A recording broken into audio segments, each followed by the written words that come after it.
Hi, how you doing? Similar to what I did with the semi-automatic, I want to talk a little bit about loading and reloading a revolver on the range.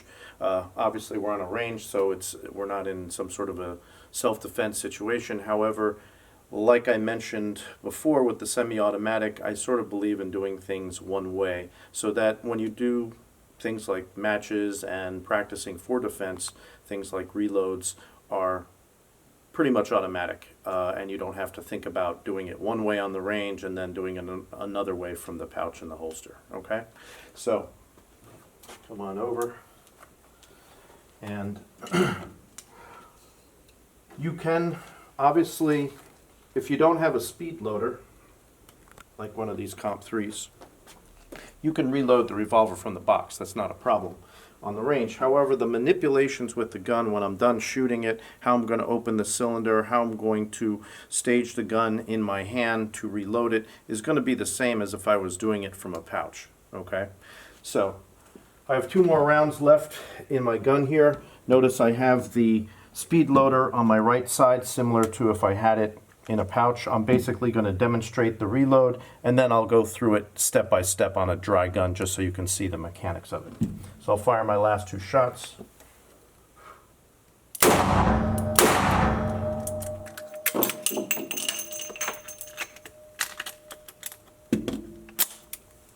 And I'm good to go.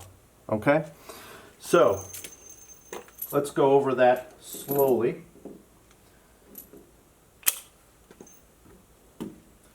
And let me set my speed loader up one more time. Like I said, it doesn't have to be from a speed loader. You could very well just reload from the box. But if you have one of these, it's pretty convenient. You can have several of them on the range. All right. So I fire my last shots. I'm going to bring the gun back to the ready. I'm going to use my right thumb to push forward on the cylinder release, because this is a Smith & Wesson and that's the way it goes. If it were a Ruger, I'd push in. Left hand comes underneath, pops out the cylinder rod. I'm going to drive the web of my right hand underneath the hammer spur, tilt the gun up, and notice when I use my hand to eject the brass, I'm not going to use my finger or my thumb. I'm going to make my hand in the shape of a V. I'm going to use the barrel sort of as a guide. 1 sharp stroke on the cylinder rod to get the brass out.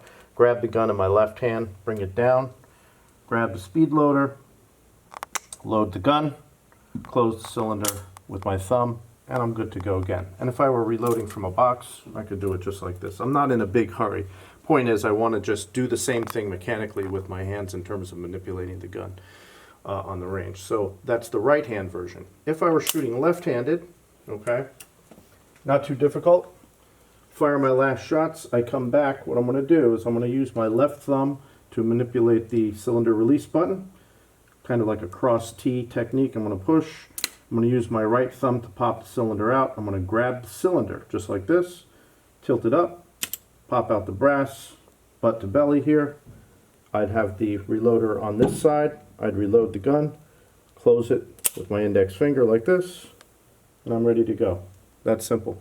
Okay, like I said, I think doing things sort of one way is a good idea, and even though I'm not dropping the speed loader on the ground, or I'm not in a big hurry to reload the gun, I'm at least doing the same things I would do if I were doing this for defense. Okay, stay safe, we'll see you on the range.